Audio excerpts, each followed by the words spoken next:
Hello everyone and welcome to the Dies Cast, our brand new D&D web series on YouTube. I am Russell S.A.N and with me I have... S.A.N.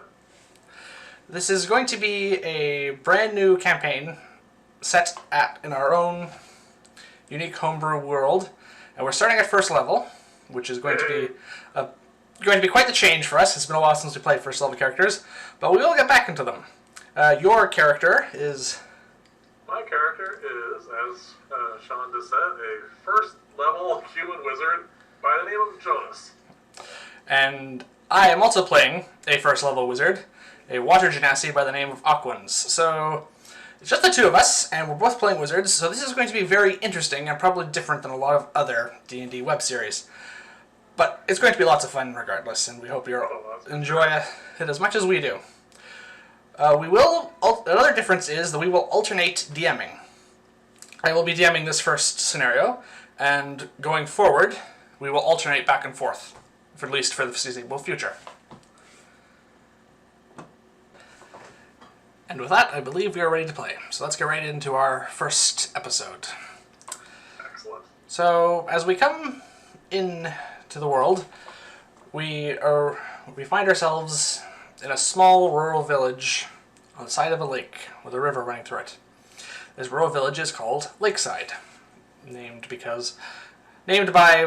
possibly not the most imaginative populace. One thing that stands out about Lakeside is that the lake it is in fact the caldera of an extinct volcano, with the rest of the volcano rising the village up above the world below on an isolated plateau. Lakeside is the sole remaining humanoid settlement on the plateau as far as the inhabitants are aware, and the inhabitants are almost completely oblivious to the world below, or the underworld as they call it. Lakeside is populated largely by humans and halflings, with a small community of dwarves and an even smaller community of elves mixed in. Only the common peoples live here, for the most part. There are a few exceptions, and you, as this fine morning, are waiting for one such exception to this rule, a good friend of yours, as you wait on the western border of Lakeside, surrounded by the farmland in the shade of a nearby tree. So, right about here? Yes, right about there. That's perfectly fine. Would you like to describe yourself? Well, hello everyone. My name is Jonas. I am a youngish human.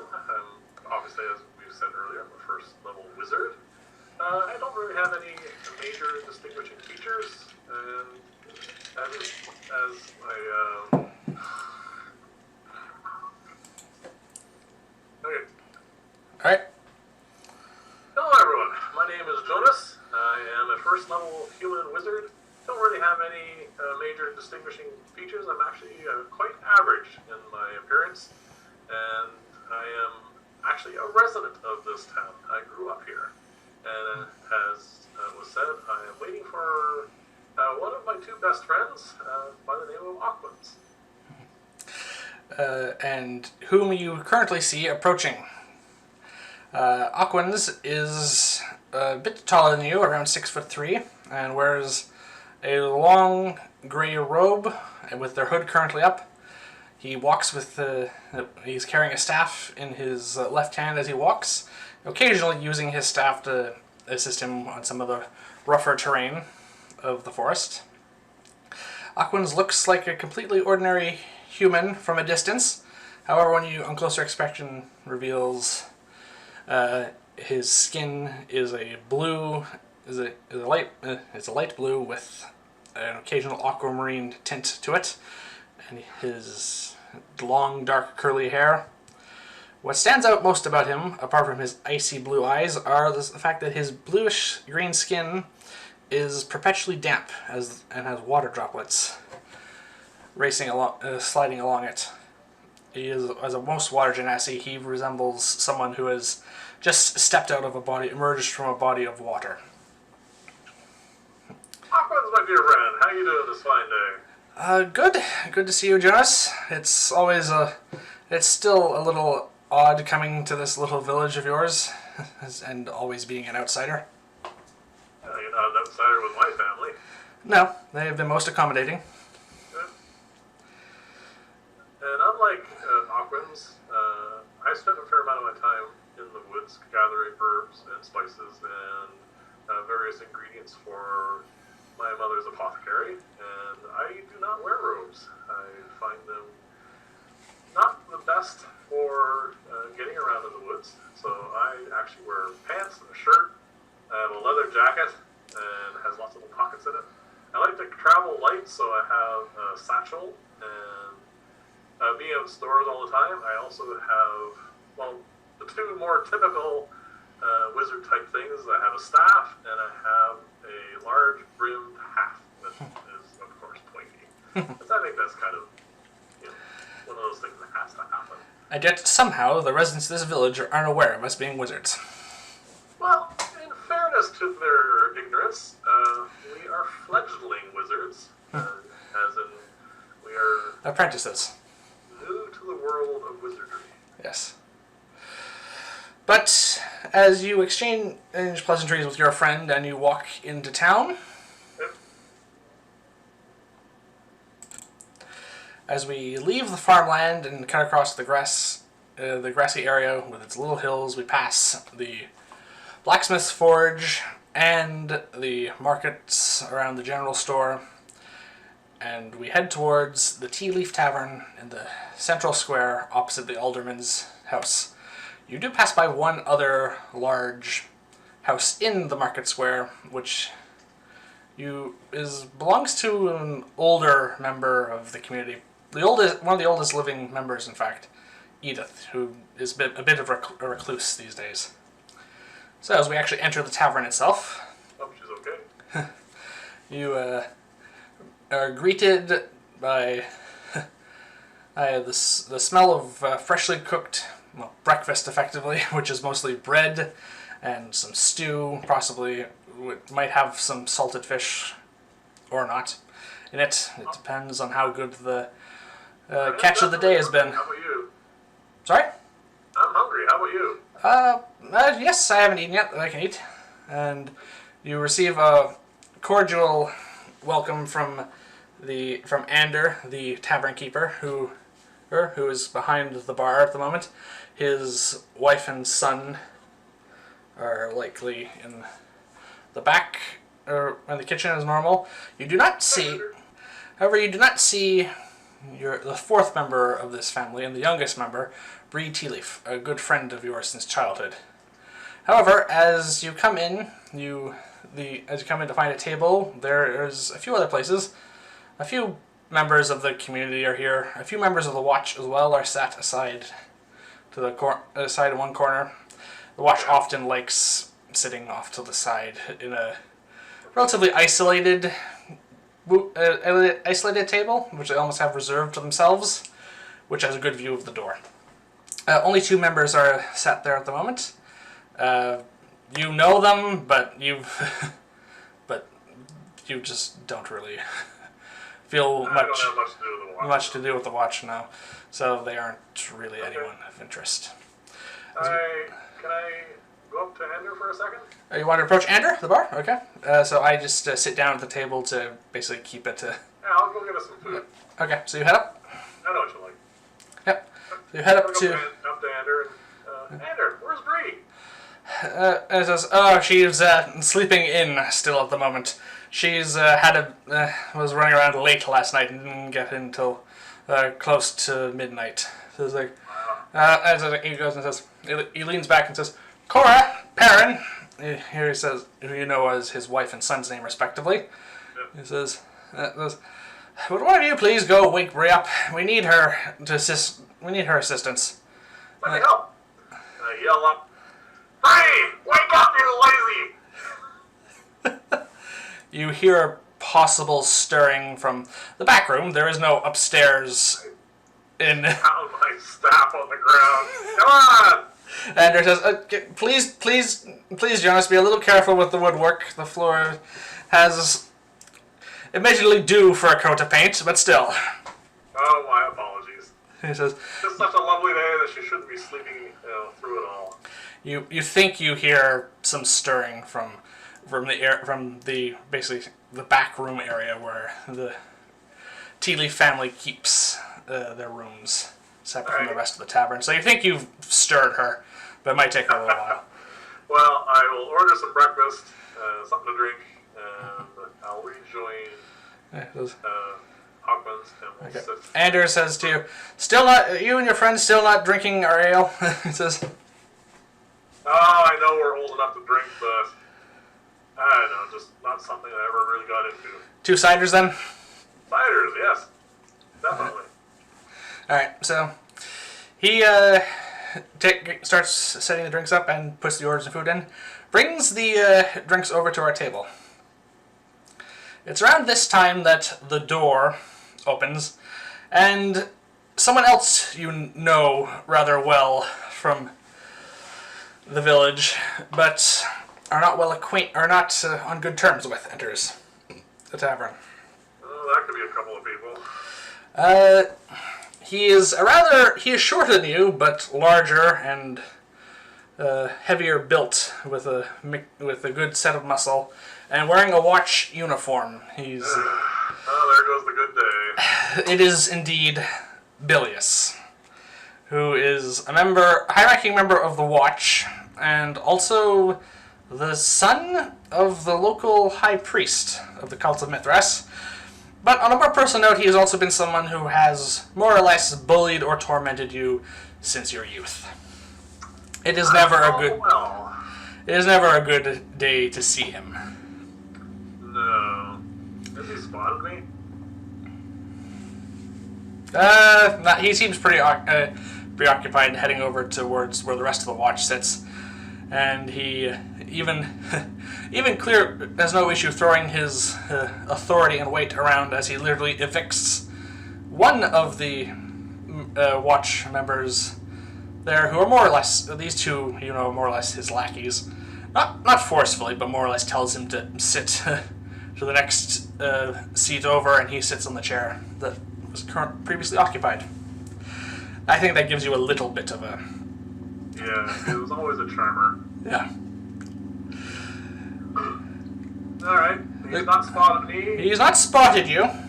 Good. Also, you know for a fact that the Watch, he's also unarmed. The Watch are not allowed to bring their weapons into the tavern. That's one of the rules, unless they're actually summoned for official duty.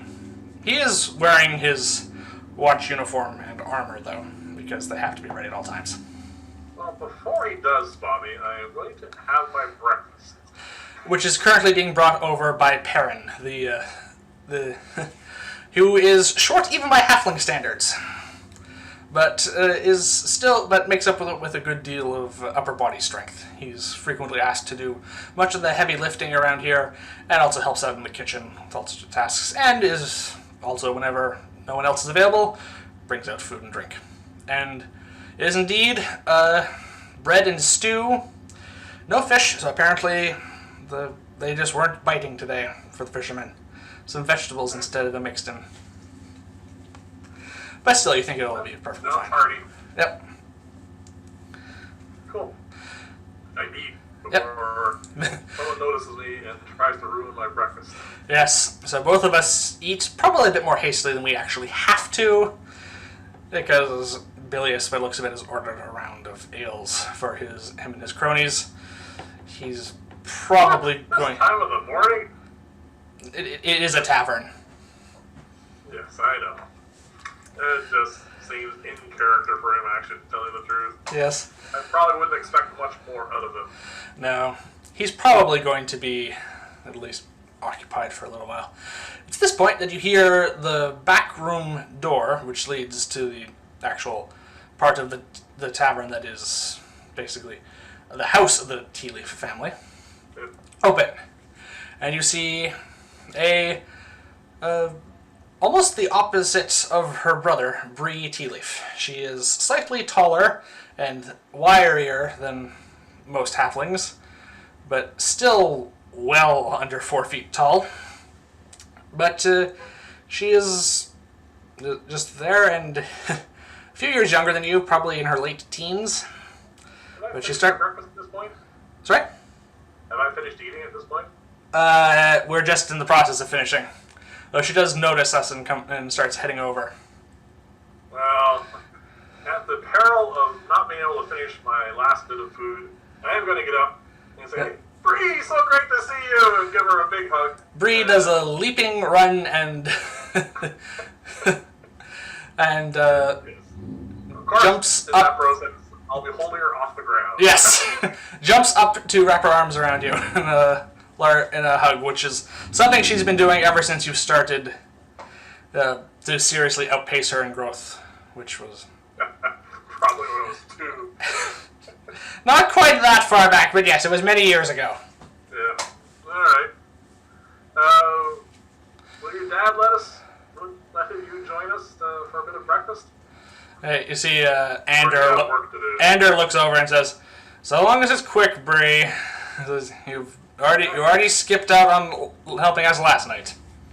He just motions her over towards the kitchen, as in, "But you're going to be getting it yourself." Oh. So He knows where the food is. Yeah. She it's like, yes, Dad. She says, I'll be right back, and she runs off. Right. Yes, that. At this point, Yes, Bilius and his cronies probably already noticed you already, but didn't care one way or the other when he wasn't here. But Bilius does indeed notice you, except at the moment he seems to still be about halfway through his ale. So you might have a bit longer. Oh, so many things I would like to do at this point, but I think we'll just try and be the level head that I should be as a newly fledged wizard. Yes. Alright, so apart from the obvious stare down the two of you have, there isn't much else. And do you return to the table? Oh, I don't stare down. I just give him a big smile and wave. Well, he's glaring at you. That's fine. Things are not now as they used to be. He does not know that. I know. I have so many surprises in store for him. Alright, so as you return to the table, Bree comes out with her breakfast, which is more stew, and sits down at our table. Which, fortunately, there's enough halflings in this community that the chairs are all at the right height that allows a halfling to leap up onto them and sit at the table as readily as anyone else. Just have their feet dangling. Yes. Yeah. That's alright. It's around this point that Ander calls in the back, says, "Perrin, is that meal for ready?" He says, Edith, she's been more reclusive these days. But the alderman has asked us to take her food over to her. I was like, yeah. He says, you're going to have to be the one to do it, I'm afraid, this time. Here, Perrin's like, yep, okay, I'll get it ready. And he heads off into the back. So that leaves Ander in up front, Bree sitting at our table, and Perrin has gone back to Cora in the back, presumably to the kitchen, to get that meal ready. Bree, if I have a moment here, is she actually doing okay? I mean, I've known her all my life. This seems to be a new thing where you guys are bringing food over to her. It's only been the last few weeks, actually. She's been doing well for a human in her late 80s. But it's like she's not able to walk around as much. I mean, we're only across the street, so my father was fine making it quite clear that he'd do this as long as the alderman made it quite clear that this is being done just to help an old woman out. Yeah. We're not starting a delivery service. Has my mom been over to visit her? I think no, I don't think she has. The Father Gregor, on the other hand, has visited, and he's been diagnosed her as being as fine as an almost 90-year-old can be. I suppose. Anyway, It's at this point that Perrin comes out with basically a tray. Being awfully loud. Sorry? I see your familiar is being awfully loud this morning. Yes, well as you can be. So it's around this point that Perrin comes out with a tray in his hand. There's a good amount of... There's a large bowl of stew, some slices of bread, and what looks like tea set, which you actually recognize as being Edith's. They probably just brew the tea over here and bring it over with everything else at this point.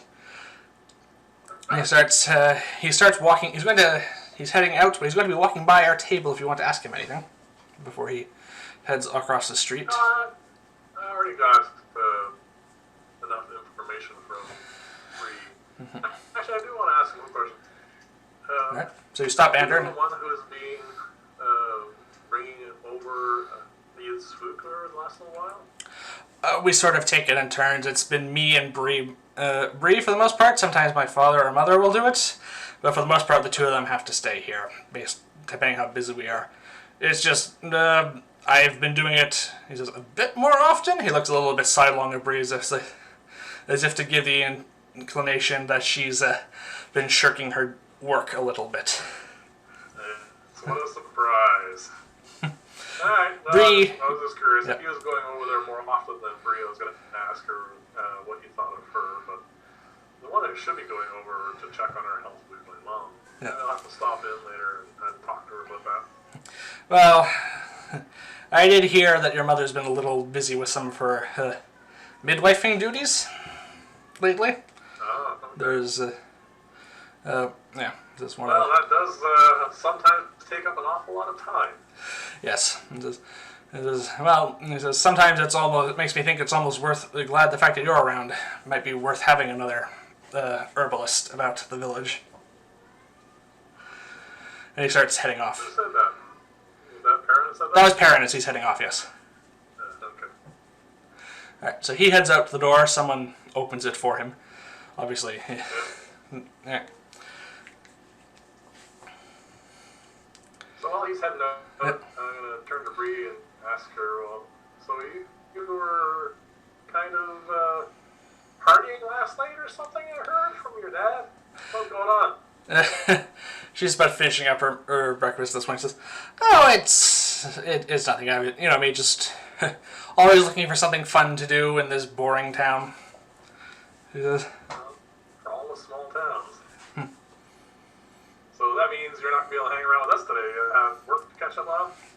She says, "Oh, I'll probably be able to get out of it." Well, we were planning on heading over to the blacksmith and probably to my mom's in a little bit. If you can shirk your duties even more, you're more than welcome to join us. Alright, she says, "Sure, I'll just," she's about to say something. Here, Anna says, "Bree," says, "I think you're done there." Says, "We do need your help." And she says, "I'll catch up with you guys later." And she hurriedly brings in the bowls of the stew into the back. So she cleared the table, did she? Yes, not the drinks, though, if there's anything left. Alright. So still, Billius giving me the stink eye? Got distracted. He seems to be in the middle of ordering another round of ales for his... Good God. So he's probably going to be drunk in short order, you think, maybe? But...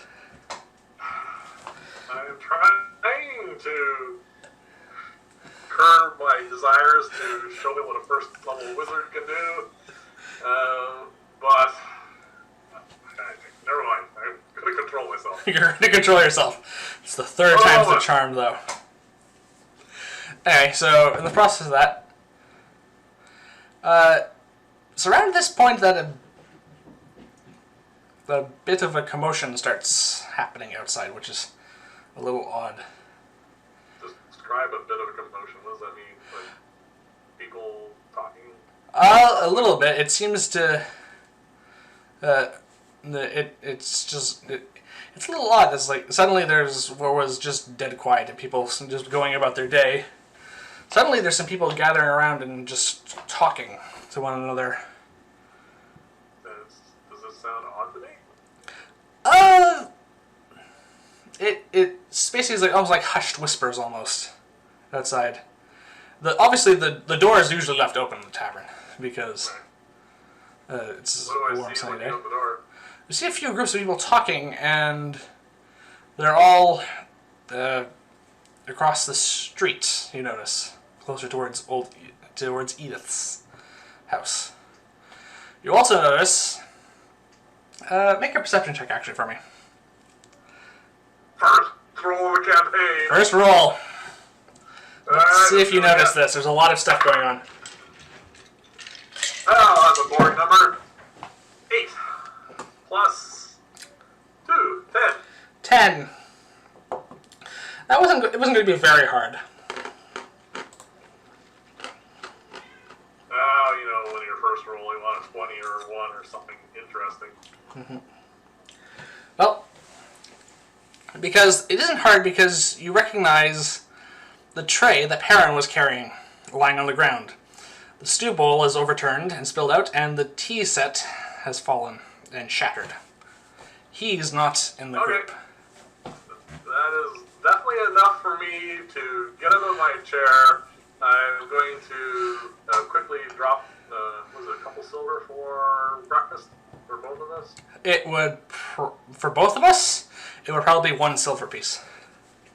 Alright, I'll drop a silver piece on the counter, thank him, and head out over to where, the possible accident has happened. Yeah, I'm going to follow after you. Right. At this point, the other patrons are beginning to notice the commotion outside.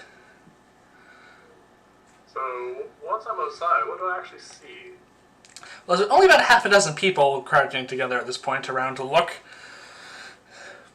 What you thankfully do not see is Perrin lying on the ground, which is possibly something that would have entered your mind.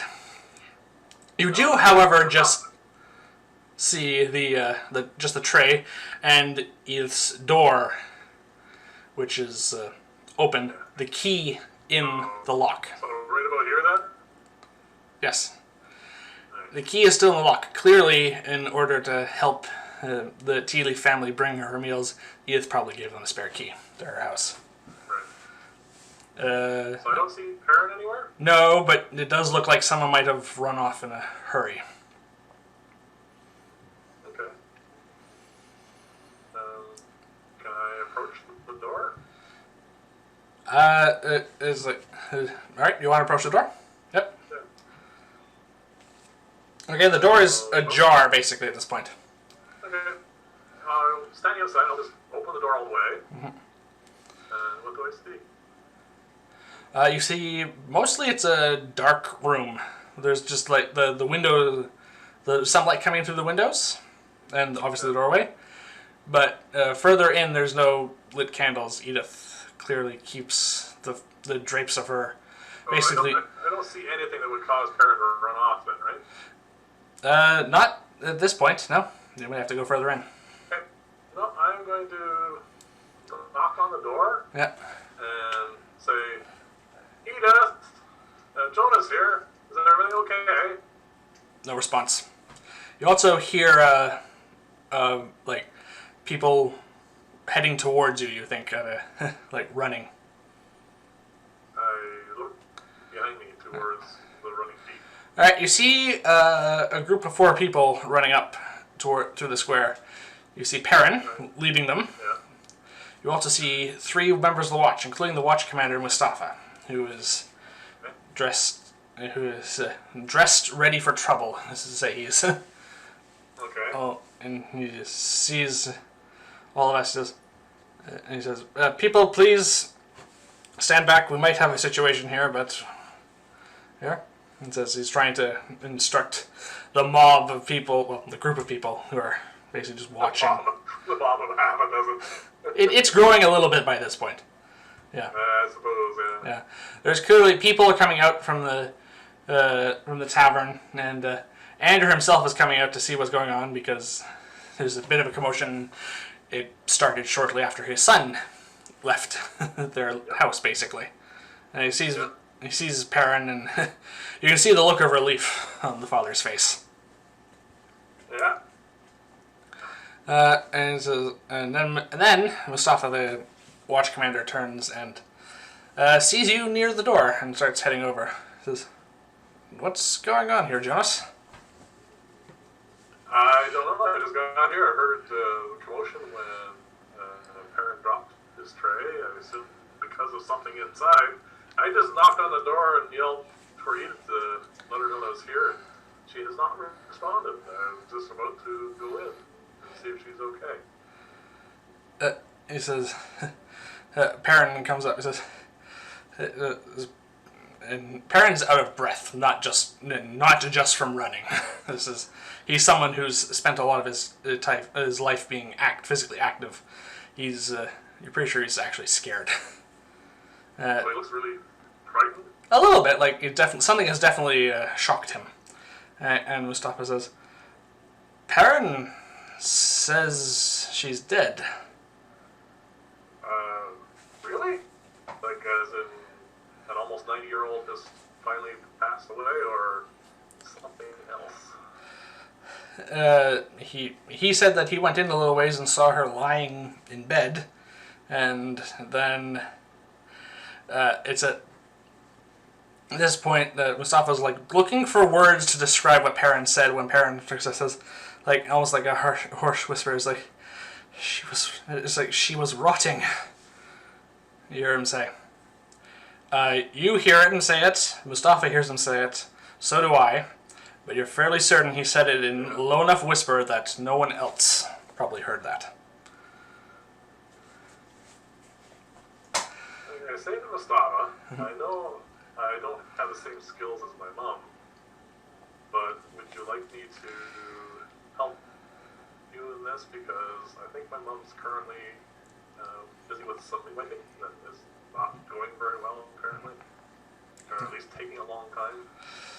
He looks around at the group and realizes he's going to need at least one or two members of the watch to keep to keep basically the gawkers away from this. And he's like, okay.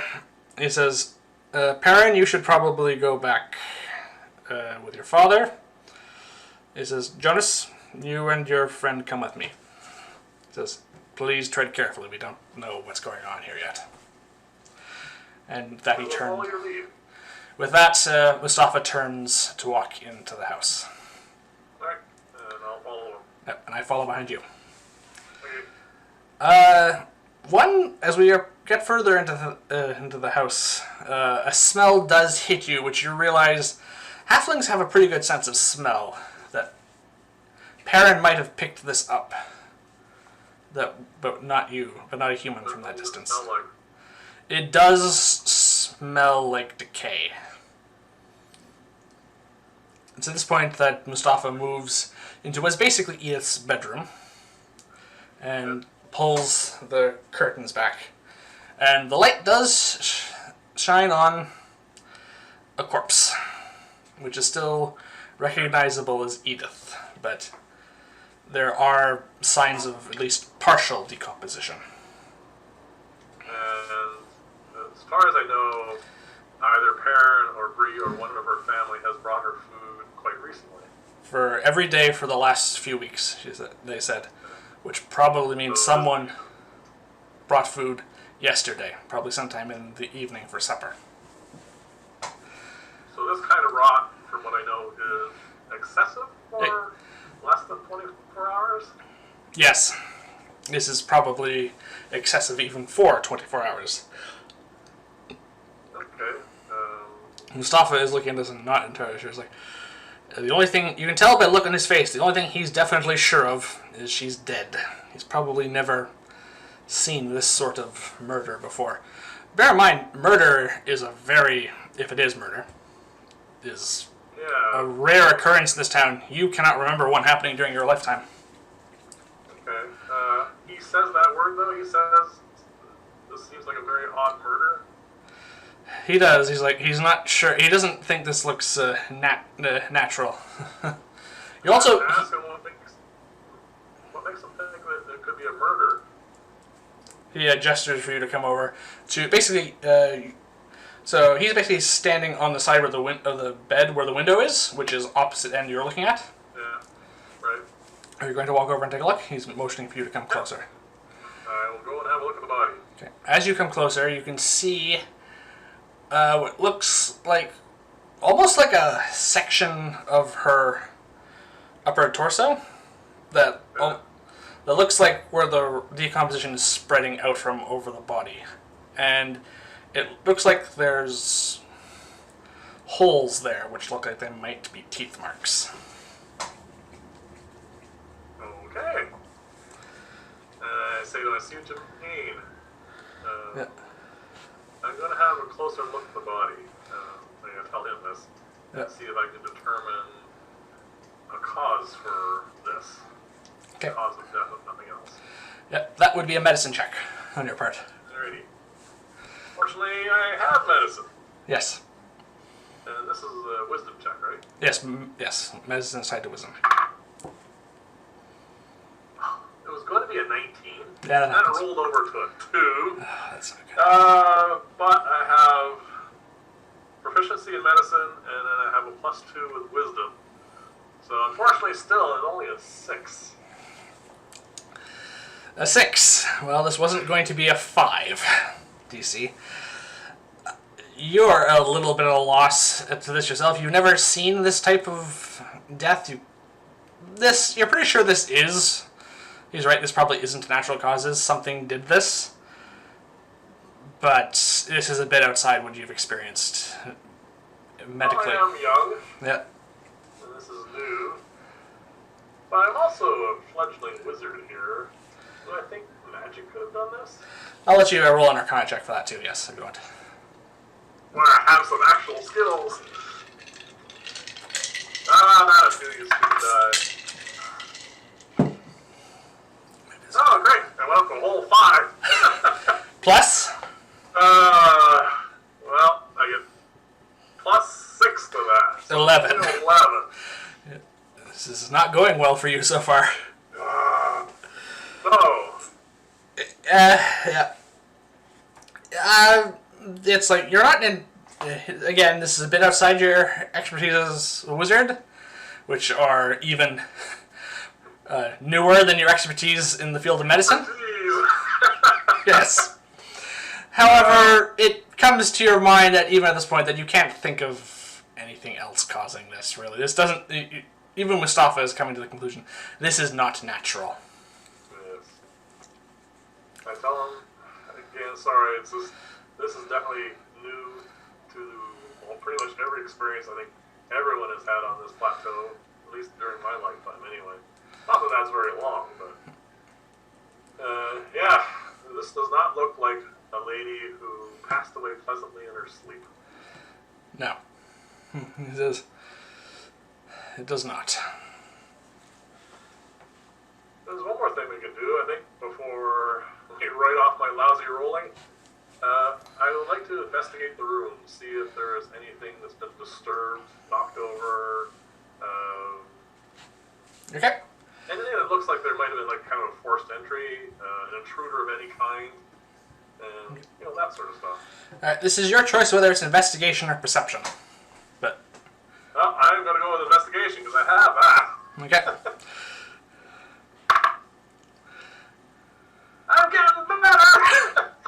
A total of 16. 16, that's enough.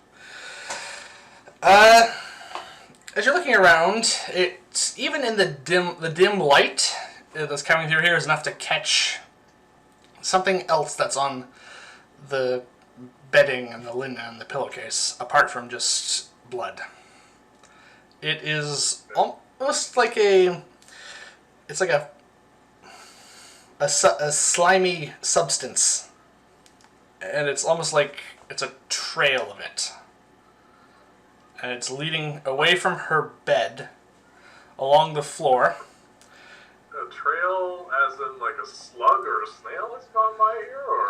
It's not that thick. It's faint. It's almost like drops of like a liquid. Is like, and it's heading. A trail I can follow? It's faint, but you actually can see it, and as you see it, it's going actually coming. You see it coming towards her bed and leaving, both by the same entrance. Exit basically by the window. It's I point this out to Mustafa. Okay, so you point this out.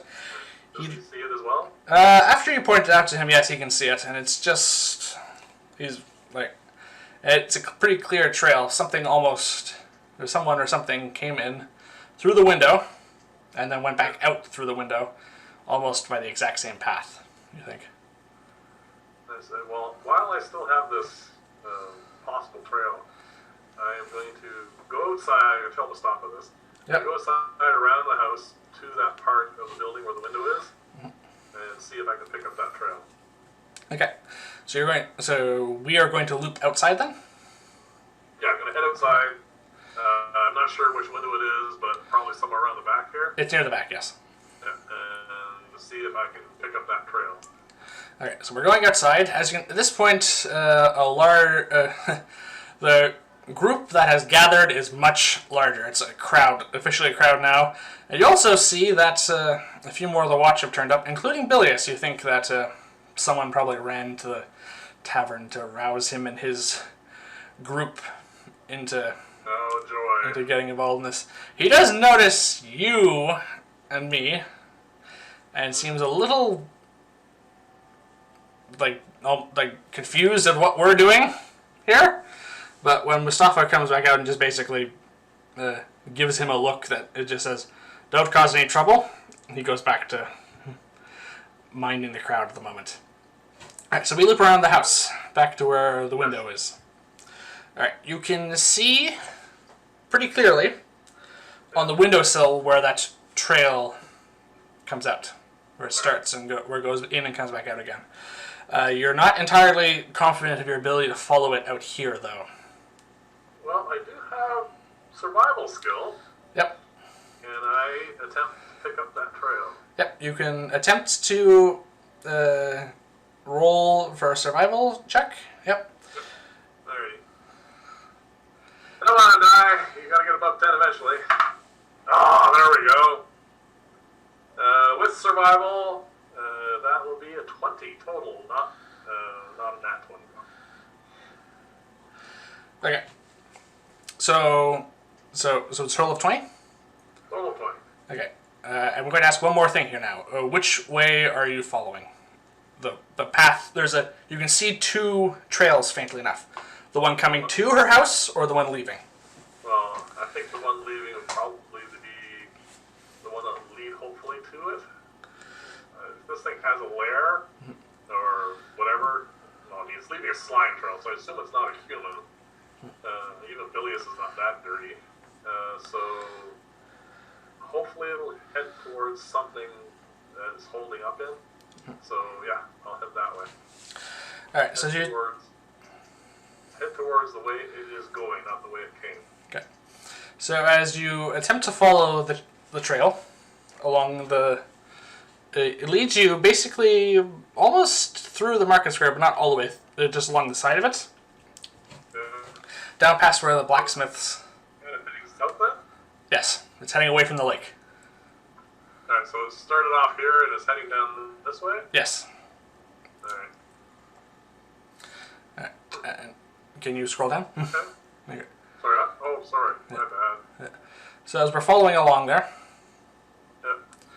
Yep. So, unfortunately, when we get about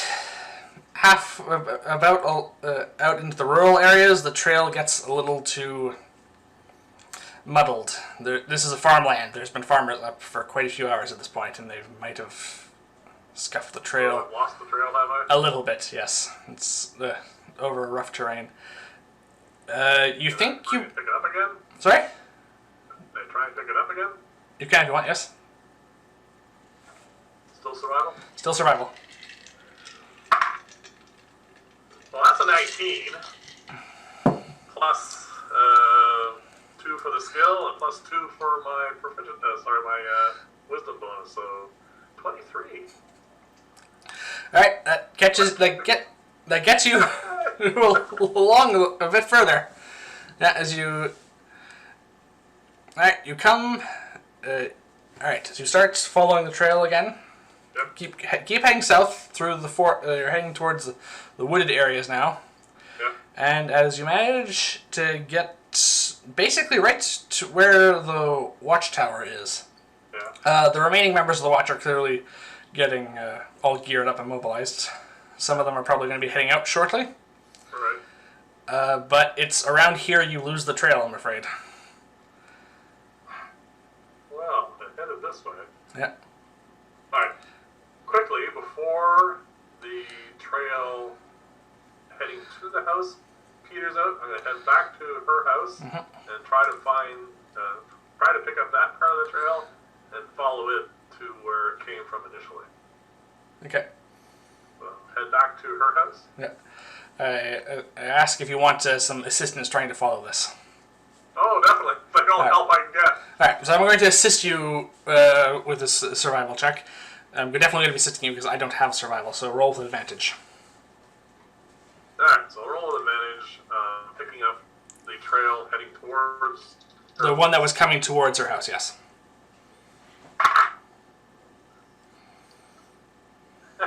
Good thing it helped me. One of them was a 1. Oh, okay. And the other one is a 10. 10 plus 4. So 14. Okay. This trail, despite being older, is not going through as many occupied areas. So it's heading actually southwest for the most part as we start heading towards. So we're actually heading away from. Kind of like down this way? Yep. And then it turns south again. So then it turns heading straight south. Okay. So as we follow it along through these wooded areas, and over the hills, we keep, and it just keeps going. And going for quite a... Going until... I mean, we're heading towards the cliff, right? We are heading towards the edge of the plateau, yes. And we keep following the trail, and it keeps going, and going, and going, until we come to the wooden scaffolding near the edge of the plateau, not far from the watchtower, which has been used in, well, let's just call them what they are, public executions of old, which, again, is just a relic of a bygone era as far as you're concerned. So, But it is following along that, and the trail goes off. So whatever this thing is, came up the wall of the caldera, up the outside of the plateau. Yes. I am going to look down. What do I see? Well, it's quite far down, so you see a mix of rough and grassy terrain down there. So Okay. from this distance, it's pretty hard to judge. Is there anyone here besides you at the moment? No, it's just the two of us currently. Mustafa's done something else? Mustafa is staying back at the... Okay. So I don't see any humans or people that I know? not for quite a distance. You can see some people in the distance in the village, which we're a little ways from at this point. Discreetly then, I'm going to have my familiar pop into existence from the plane where it was having a bit of a rest. Yep. And my familiar is Owl. Alright, so you summon your owl familiar. I'm going to have her fly down along the edge of the plateau. And I'm going to see through her eyes, but it's so down so they don't want to fall off. I'm going to focus on, see if I can determine for sure that this is where this thing came from. Okay. So, Alright. investigation or... This would be perception for your owl, yes. Which your owl has advantage on. Yeah, and plus 3, so that's kind of cool. So that'd be a 22! Yes, so this is very easy. Your owl flies down with its keen eyesight. I assume you are looking through your owl's senses. Yes. Okay. So as you see through your owl's eyes, she flies down and looks down upon the same sort of landscape that you saw before, but she can see all the details that from this distance you miss. Well, it is, what, 600 feet? 600 feet, around that down, yes. So she Well, see... I can't give her instructions, so... Past this point now, I'm so... just going to tell her to go down. follow it, and then at some point I'll just stop concentrating and hop out of existence. Okay. So as your owl follows the trail all the way down, Yep. and she just starts... She's able to follow it and just flies low looking at... And you can see... Basically you can see where the trail ends effectively, which is just a patch of ground. There's grass. The only thing that stands out is that there's also some bones there. Some of them quite old, obviously. So there's what kind of bones? You're fairly certain that they were something humanoid at one point. So something is feeding on humans down there? There's... the underworld where there aren't any people at all, according to the religion up here? They didn't say that there were no people down there, but... No. No. Being facetious. No, but there is one other possibility that comes to your mind. Is that since you are standing on the scaffolding... Oh, my bad. So the concept of actual executions is a real thing? Because it hasn't happened in my lifetime, right? No, but that is...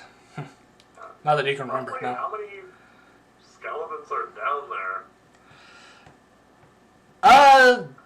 Well, there's no whole skeletons, obviously, but so about the bones, you think probably... Skull count?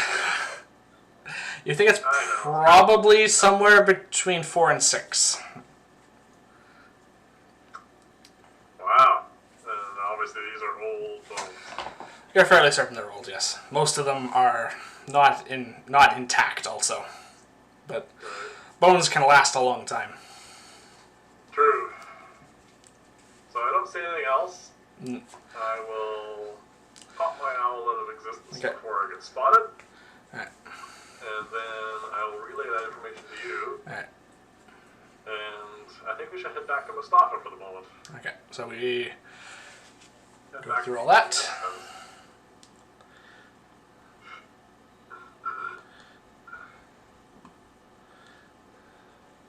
Is he still there? Yes, he's still there, and he's still organizing the watch and informing them everything that's happened, and trying to reassure the populace at this point. And he's at least a few people are at this point past the gossiping stage and actually getting to the stage where they're getting worried and about what's going on. You hear at least a few people asking where what's going on with Edith and where the alderman is at this point. Oh, the alderman's not here. Not at the moment. You notice. That's unusual. Sure, he'd be out here for sure. Here Mustafa says, "I've already sent someone to fetch him." He says, "We're trying to ascertain what is going on here. All we can know is that we're certain is that poor Edith has passed on." And as soon as he says that, there's little looks of what happened. It's like it's very clear that these villagers are not used to the concept of death. Well, people do die. Yes, but this He is... hasn't said anyone was being murdered yet, has he? No, he has not, as far as... Not since we've arrived. And by the looks of it, no, he seems to be keeping that quiet for the moment. But, on the other hand, the watch is here. Which is... True. Well, Not... someone has died. Yes. But, there's the other thing is a good large number of the watch is present. Oh, that's true. That was probably bad on their part, I guess. Yeah. It just makes people nervous when there's that many cops around. Is he busy talking to people still? He is trying to reassure them all and keep them calm at this point that he looks over and notices that you're here, that we've returned. Yeah, I'm trying to catch his eye. Yeah, he does notice you in short order. Yeah, I'm gonna try and do a little head shake there, just to come over this way for a second. He says, Trying to get he says, "People, please, I assure you, we are trying in all earnesty to find out what is going on here. There's like, it says, but there's no cause to panic at the moment. The alderman will be here shortly, and he will handle all of your questions. Says, must return to my investigation. And he turns around. Clearly, this does not calm the people down, but because apparently there's something that he's investigating. yes. Yeah. However, the fact that the alderman's going to be here shortly is enough to reassure them, apparently. So Mustafa follows you and leaves basically the 6 other members of the watch assembled to basically maintain control. Of course. Yes, they are. One good news is you didn't see Bilius there, so you suspect he might have been the one sent to fetch the alderman. I'm sure he'll love that. Once I have Mustafa off to one side, out of earshot, yep, I am going to relay to him that whatever this thing is, it definitely came up the wall of the plateau. He does not know how to react to that. He's just like... Hasn't happened in my lifetime, that's for sure. And he's just like... He goes a little pale from that, and just like... He says, well... that's not the easiest news to process. He says, no, we're not as isolated up here as we thought. And he says, Father Gregor will want to be informed of this. Perhaps he can shed some light on these matters, but I have my doubts. Still, I'll send Bilius for him when he returns with the alderman. Have you found anything else? Well, the trail came... Basically, I mean, it didn't... From what I got of the trail, it didn't look like whatever this was zigzagging around. It was almost like it went straight for her place. You're asking as the DM question, right? For me? This is a DM question. Alright, you know, like a beeline, or was it just going all over the place and eventually ended up there? It wasn't going all over the place, but it wasn't a straight line either. It did wander back and forth, but apart from the fact... Did it go into any other house first? No, it did not. That was definitely the first house that this thing entered. Alright, I'm going to say to Mustafa, I followed the trail, came up the plateau wall, and it kind of went around a little bit, but it didn't go to any other houses. It went to her house. Went in through the window and did what it did. I left and headed mostly towards the south, but I lost the trail, unfortunately, before it got to roughly around where the watchtower is. I didn't see any other indications of foul play or anything else. It just came, did its thing, and then went away. He nods to that, and it's just like, no. Edith was one of the oldest members of our village, but he's just like, he's clearly trying to think of this through, like, a member of the town watch. He's trying to think of what possible motive there could be here, and you can see he's coming up just outside his expertise. He's used to thinking along the lines of criminals. And even that will probably be more like who stole somebody's, eye off a window. Still kind of... Yes. Not exactly a lot of crime here, I'm pretty sure. Nothing really approaching this either, so he's a little unsure about what to do. He's... Well, I am more than happy to help, and so is my friend here. But at the moment, there doesn't seem to be much else to do. I hate to say we should wait and see what happens next. That's never a good thing, but that may be where we are at. So he looks. You see him look back towards the square. He says, "It looks like the alderman's approaching." He says, I'm going to go inform him of what's occurred. You two see if you can find anything else in that house. Try looking again. Maybe you'll find something else. Alright. We'll get to the bottom of this, he says, with some confidence. You're not sure if he's trying to reassure us or himself, though, when he says it. Alright. Well, alright, we'll go in the house. Yeah. And just because I don't want to be observed, Yeah. I'm going to close the door and prop like a broom or something again. So anyone does come in, we'll know because there'll be a clatter or something. Yeah. And then let's go and investigate this house a little bit more thoroughly. It takes some time doing this. Okay. We'll open up some curtains so there's some light. Yeah. I suggest, because your familiar has better sense of smell than mine, that you might want to get her to come out and have a sniff. Okay. I snap my fingers and my small little gray cat appears. And alright, so you want her to see if she can smell anything. Eye view, yes. Okay.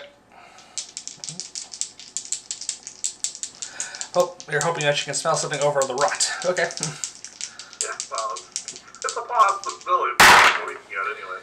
Alright. So the higher of those is a 15 plus 3 is 18. That's pretty good. That's pretty good. Well, my cat goes around, smells the area, and after a few moments, I come out of the trance of using her senses, and I say, nothing. I'm certain there's no other smells really apart from what we expect to find in this house and the smell of decomposition. So an old lady's house, and then some rotting smell. yeah. Alright, I would like to thoroughly investigate. We'll start with this room. I assume you're going to assist? Yes, I will assist you. Alright.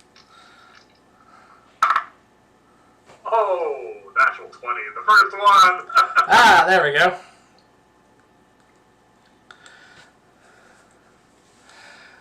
Right. So, as you look over, so apart from the fact that you are able to easily see the lingering elements of that trail again, though you do notice it's not as strong as it was before. It seems to be evaporating. Yeah. How long has it been since we've started doing this then? It probably... It hasn't. It's probably been like 20 minutes in total, so not that long. Alright, so the wounds are definitely bite marks, and they definitely look like they've been caused by human teeth. Okay. And it's not the holes that you saw there. There's definitely... It's not just decomposition. There's definitely some areas of her flesh that have been eaten. You think? So something came in, I assume in the middle of the night, kind of had lunch, which killed the poor lady, and then from that there's some necrotic damage that is spreading, or rotting, that is spreading from that. Yeah, something has sped up the decomposition.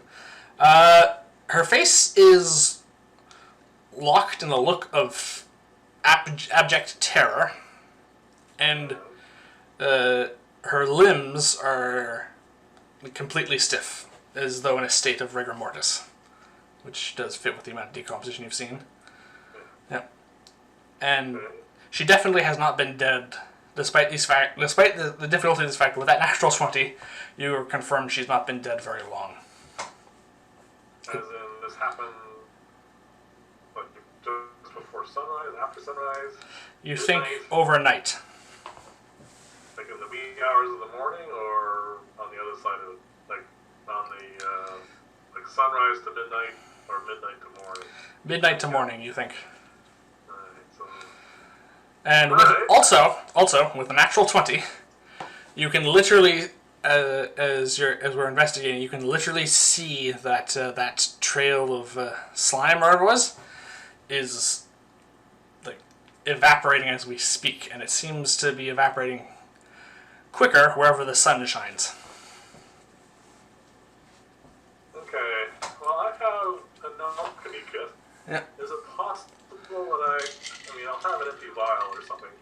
I am going to try and scrape some of the slime into a vial. Okay. And I want to stop it, because if we can't solve this on our own, I definitely want to bring it back to our mentor, who's had a lot more experience with this sort of stuff, or even my mom for that matter, and we may have a better sense of what it is. Okay. Because I obviously can't tell. Yeah. And So you can do that easily as long as you take it from, there's basically, like I said, where the light is shining, the trail is evaporating quite quickly, but the parts that are still in shadow or out of direct sunlight are lingering much longer. So yeah, you can have enough to scrape in there. okay, I will definitely try and get it from the shadows. Okay. And then I'm going to put that in my satchel and keep it out of the sunlight. Yes. And stop her. Okay.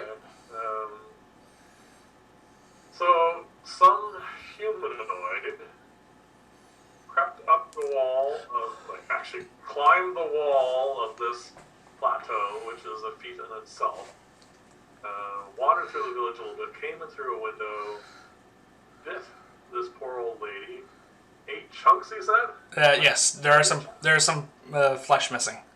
It definitely looks like there's... A big meal, kind of, or just a snack? I know it's kind of morbid to think that way. It's kind of a little morbid, but it's definitely looked like there's been... she looks fed upon, like something was eating parts of her. And of course that killed her. And of course she was terrified at the time. That doesn't matter what was doing that. And then she started to speed rot. And there's nothing else I can get besides slime and this trail. In here, no. That's really what you can find. Okay. I'm going to try and investigate just quickly the rest of the house, just to see if whatever this thing was left this room, or just went in, did that, and left. Well, working off the natural 20 you rolled, you can easily check the rest of the house over and find the fact that you don't think so. There's no signs of this trail. There's no signs really of any disturbances whatsoever in any parts of the house except her bedroom. Alright. And does anything look like it's missing? Admittedly, you do not know her house that well, but you don't think so? Well, is there like dust on the furniture? Because she is like almost 80. It's not like she dusts every day. No, there's dust on the furniture, yeah. Does it But look like there's a spot missing? Like where it's clean. Like something No. lifted off. no, that would have been mentioned in the... Alright. if Well, that's all we're going to get into this, is what I'm trying to... Yeah, that's what you think. Alright. Well, I can't think of anything else to do here. Oh, there is one more thing we can do. Okay, what is that? Can you detect magic? I can. Do you want me to take 10 minutes to do it, or should I just do it quickly? I don't think 10 minutes is going to make any difference. Okay, so I'm going to take... You're probably at least twice that long investigating this. So. Yeah. So I'm going to take the 10 minutes I need to cast Detect Magic as a ritual. Right. I'll keep an eye out for interlopers. Okay.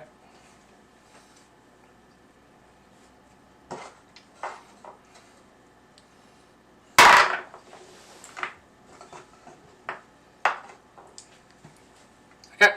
So after I spend that 10 minutes, I look around in the bedroom, and I look and just examine. And just because we're going for thoroughness, I try to examine the rest of the house because Detect Magic lasts 10 minutes.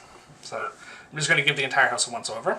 And you see me going around, and afterwards I come back and I say, "All right, there's no active magic, but there is a lingering trace around where the bite mark was on her." So, Okay. but So what a little I know of the school of necromancy, I don't. does this seem like actual magical necrotic damage then? This does look like the damage which would be associated with. Yes, this looks like necrotic damage. Like something has caused her body to rot, and it was at least partially magical in nature, but I don't think we're dealing with a spell, I say. Okay. That liquid doesn't seem to...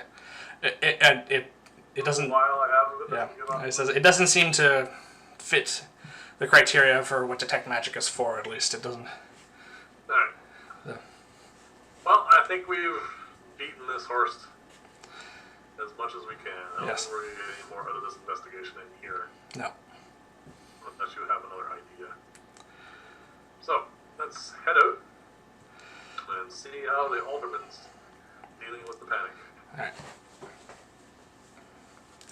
So, way back outside, we have, that did take a good amount of time. Basically, we've been inside the house for about half an hour now.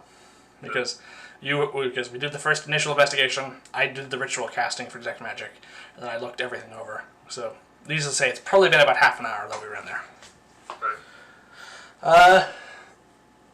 Not entirely sure it's accurate to say things are calming down, but people are but just because it's exhausting to be in a state of panic for what is going on to close to an hour at this point, people are just are settling down into just general nervousness around the situation. Does it look like they're just going back to their daily chores and work and that sort of stuff? Some clearly have, thinking like, okay, this clearly isn't going to be anything that's solved immediately, or this isn't going to be any form of entertainment. This is just something that's happening. Some people have clearly gone back to work. There's still a large group of people assembled. And Bilius is back, and the alderman is here, and Mustafa is at his side, and he's doing his best to reassure the villagers that this will all be sorted out. Has Gregor showed up? You don't see him. So, but you do hear a few people mention that what exactly is what Gregor is going to do about this. At least a few people clearly hold him in high enough regard that you also do know that At least a couple. Yeah, you do also know that as he is the head priest of the cult of Mithras, he is responsible for overseeing funerary rites in the town. So at least a few people are asking that he be sent for. The elder says, "Yes." It says, "Yes. Do not worry. I will be going to speak with Father Gregor myself." It says, "As soon as we are done here." But it says we have the situation under control. It says, "Our watch will see to matters in the investigation. Father Gregor will see to this poor woman's last rites." It says, "There is no danger to the town of Lakeside. I just wish to reassure you all of that." That's it. Do you audibly laugh? Do you audibly laugh? No. Okay, I just had to check that. And he's like, alright. No, that's just me doing that. Yeah. Oh, I don't want to laugh. That would be bad. Clearly, however, the alderman is enough of a spokesperson and good enough at playing crowds like this that he is able to assuage some of their fears. And some of them are heading back, and basically the crowd is starting to disperse at this point. A large number of them, you do notice, are heading towards the tavern. Pardon? So at least a few of them have considered that they need food and drink to fortify themselves against this, and others are just heading off. And the only other thing that really comes to mind is that none of them are heading off on their own. Everyone seems to be sticking into groups at this point. Wow, this is really throwing everybody. Yep. Well, that's definitely the biggest event in this place that I can remember. Yeah. And alright.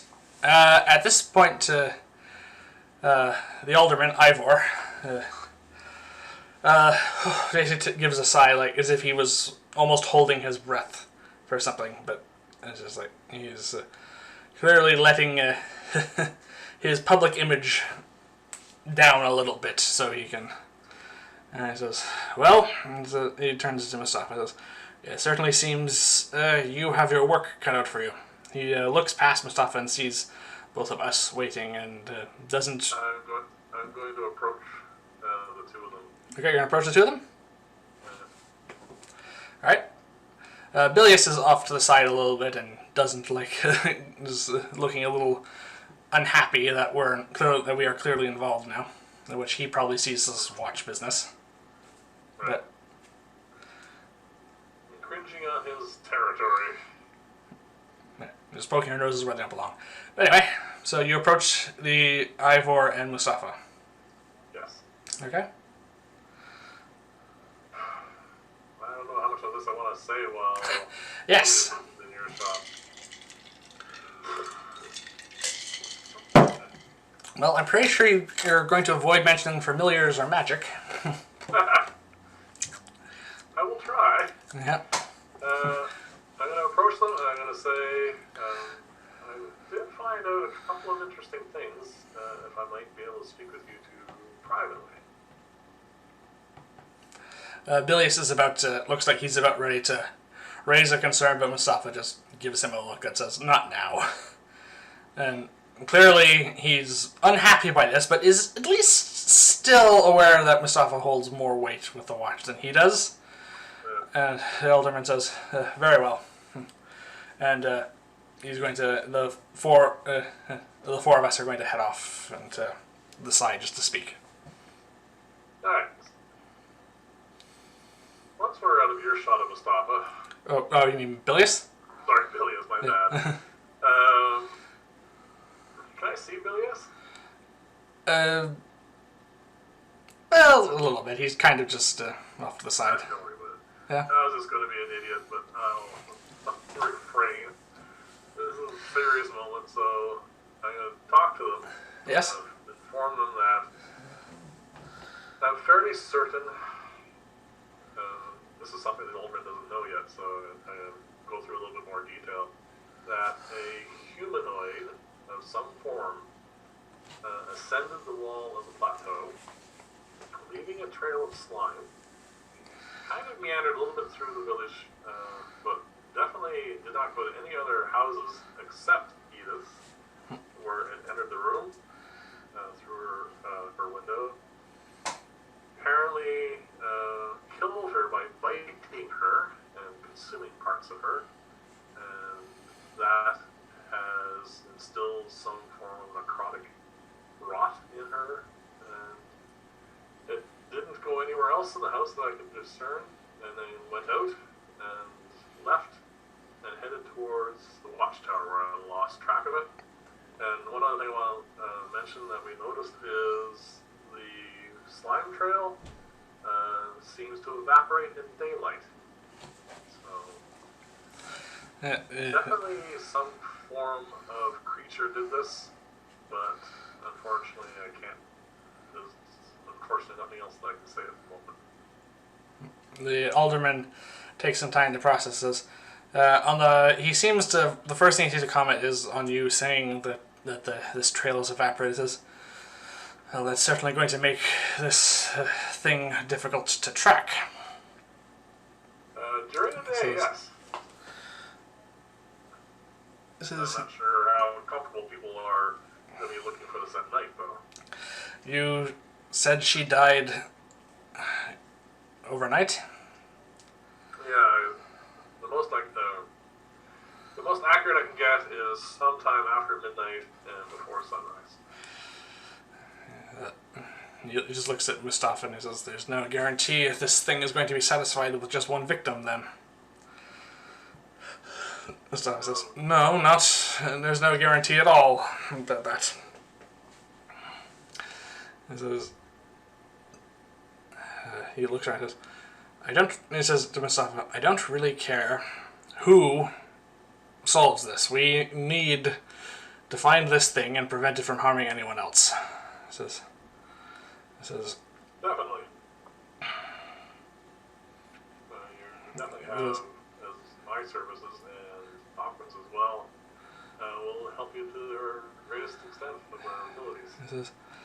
He says, alright, I wasn't entirely convinced I should go see Gregor before this, but now I am definitely going to have to go and consult with him, see if he knows anything about this himself, about any sort of creature from below. He says, but yes, I'm more than happy to have you two involved in helping solve this. He says, we have, and he looks and starts thinking, he says, we have a time frame. He says, at least a few people in this town do stay up past midnight. They may have noticed something. He just seems to be thinking. He's like, he says, he turns to him and stuff. Says, it might be a good idea to question some people who live near Edith's if they noticed anything around that time. He says, obviously. And he says, this is clearly taking a lot out of him. This is something a bit more stressful than he's used to dealing with. He says, I can imagine. He says, very well. He says, like, I think it would be best if the watch and you two investigate, but I think he just looks over towards Billy. He says, might be more prudent to have your investigations separate, just to avoid any conflicts. He says, I'm going to take Bilius now and go see Gregor. He says, see what you can find out. He says, be careful. And he's going to head off. And he heads towards Bilius and clearly indicates to him that the two of them are going to go see his father to discuss everything. Okay. Well, once they're gone. Yeah. Mustafa says, well, I'm going to leave at least a couple of watch officers here. It says just to look after the house in Edith until the priest comes. It says, but I'm going to be asking around and see if anyone heard anything. We will do the same. Does she have any relatives? I don't know. I don't know. It says Edith has no living relatives as far as I'm aware. She was actually the youngest sibling in her family, so I think everyone else that knew her has passed on. It says the last one who he says yeah he says I think the last living relative of her family who passed away over 30 years ago. Alright. Well, what I'm going to do, I'm going to say this to Mustafa. I am going to follow the trail. Well, follow the remembrance of the trail. I'm sure it's gone by now. And wherever it comes anywhere near a house, I'm going to knock on the house and see if the people in there haven't heard anything last night after the hour has been there. Alright. So you part ways with him. He goes off to gather his watch officers. So where are we going to start our search? Well, this is the area where whatever it is came in. Mm-hmm. So we'll start off with these houses, and then here go to the blacksmith, and then these, and then pretty much this is the only section of town that there's any possibility that they could have heard anything. So we'll start there. Alright. To avoid having to roleplay absolutely every conversation that is going to entail, I think we're going to break this down to a roll. So... What do you want me to roll? Oh, you're going to roll. No, you are going to be rolling this. You'll be rolling with advantage because it'll be helping. This is either investigation or persuasion. So... I have... You have investigation. Investigation. You can roll investigation. And if you want. So investigation? You can roll investigation if you like, yes. Alright. That will be a 21.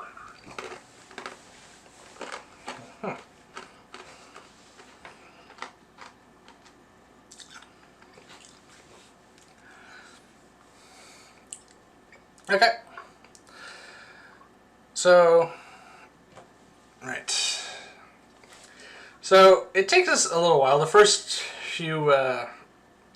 the first few houses we visit belong to farmers, and they usually turn in early. Those are Edith's most closest neighbors. Right. So they would have turned in early and not really noticed anything. By the time we get to the blacksmith, who has a tendency to sometimes work late on some things. His neighbors must love him. Or yes. So yes. So as you approach we see the dwarven blacksmith, Alberic Iron Fist, one of the who has been the blacksmith as long as you've known him, and you're pretty sure for at least you're pretty sure you remember hearing him being blacksmith for at least as long as a few generations back. Yes. How you doing today? He Give him a fist bump. okay, he does. So as you bring up the Edith, and he did hear she was dead, but he was not one of the ones who went over there. He actually does know the family rather well because dwarves live a long time. They tend to get to know human families, as they go through the generations. But You knew her family. yeah, yes, he did know her family. Okay. He says, so once we bring up last night, he says, I was heading back from the tavern last night around midnight, he says. I was just like, I didn't think of it at the time, but I thought I saw something in the village outskirts. Something? It was movement, for what I thought, but it says, it says, I had been drinking rather heavily, didn't think much of the time, but it looked almost like a shadow moving. He says, I didn't really think of it much at all at the time, but the reason it sticks in my memory is a bit later when I was just getting ready for bed, I did hear. It says, I thought it might have been the wind at the time, but it could have also been a scream. It says, but if it was, it says, it couldn't have come from Edith, or anyone in the village. Why is that? It didn't sound human. It didn't sound like anything a person could make. It says, and if I'm perfectly honest, it says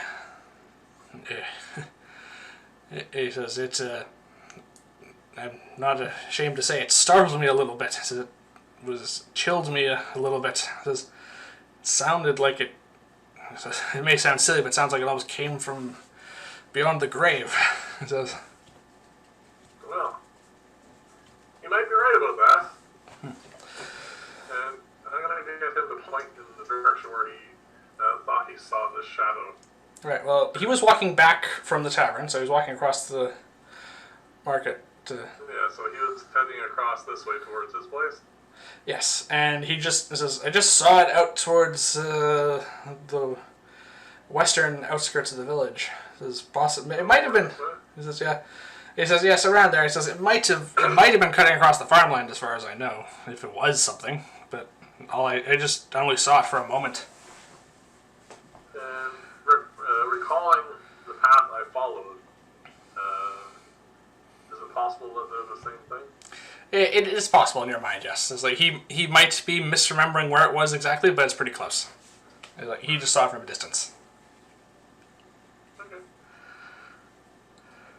Well, Albert, I guess things are going to not be as boring as they usually are around here. We'll probably be wanting the boring times to come back if this continues.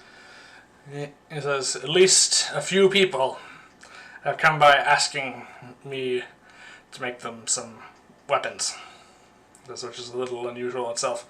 Because I told them that if they want custom-made weapons for them, it's theirs if they can afford it. At that point, they turned around and left. Yeah. Not a whole lot of people have money to spare for something they may never need. No. But this has clearly got everyone rather frightened. Yes.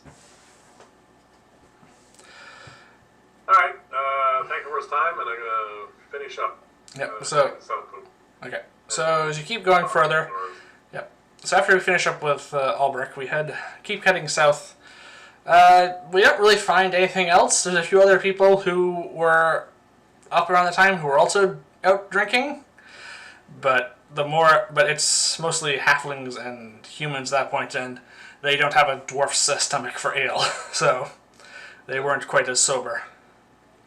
Alright. But yeah, that seems to be after we get closer to where the watchtower was. You think like, okay, I don't think we're going to find out much more from that. I know this might be a bit of a long shot, but seeing how They sometimes the trail heading from her house went by the watchtower, or went towards the watchtower. It was heading in that direction. That's where you lost the trail. I'm going to go to the watchtower, and I want to just do a peripheral search around it. Like go around the periphery, investigate, see if I can spot any kind of disturbance of, the soil or dirt or rocks or whatever that I can't attribute to, obviously, just the watch people wandering around. Something out of the ordinary. Okay, so you want to go up to the watchtower and examine the area, you said? Yep. Okay. Alright. 24! Yeah, rolling well now. Alright.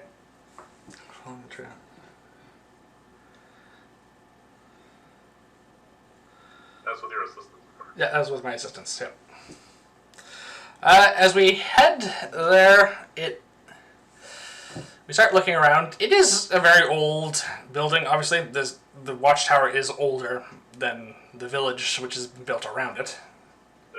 Yep. And the watch still does use it, but they don't refurbish it very often. So it's not falling apart or anything. But it's pretty hard to tell what.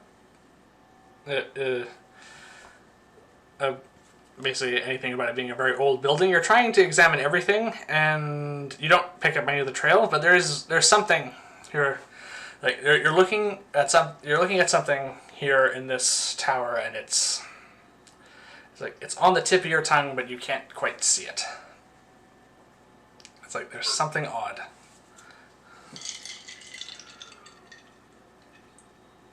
Interesting. So there's something odd about the tower. Mm-hmm. But I can't discern what it is.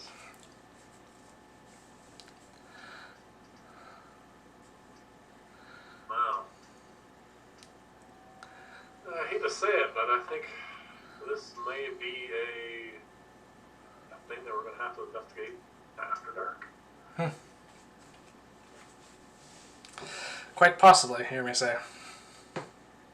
Who's in the watchtower though? Is it empty of people, or The watchtower is never completely empty. There's always usually one or two people there, but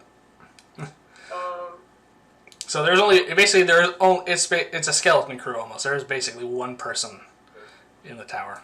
I know Billius is off doing his thing. Yes. So I'm going to just knock on the door, like. Okay. It is always one of the more junior members of the watch that ends up getting guard duty or that sort of thing, and it is very much the case in this situation. Is there anyone I know, like knows who I am? Like obviously they know who I am. You live here. Yes, someone you. I know more than just by glancing at the street kind of thing. It's just someone you. Right, it's someone you recognize, but their name doesn't come to mind really. Just like. I'm gonna ask them if they were on duty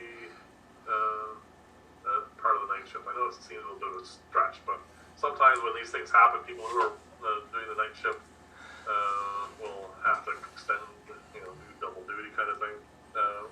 Is there someone here that was on duty last night? He says, well, Commander Mustafa was on last night. I know he was. I wasn't, but there might have been a few others. This is like, it's usually So it's usually pretty uneventful at night. Most people are at home at bed at that time. Which is where I was. Well, if Mustafa hadn't heard anything, he would have told us. Yes. So, alright, that's it. That's all I can really think of at this point. Gonna head back to the central part of town here. Okay.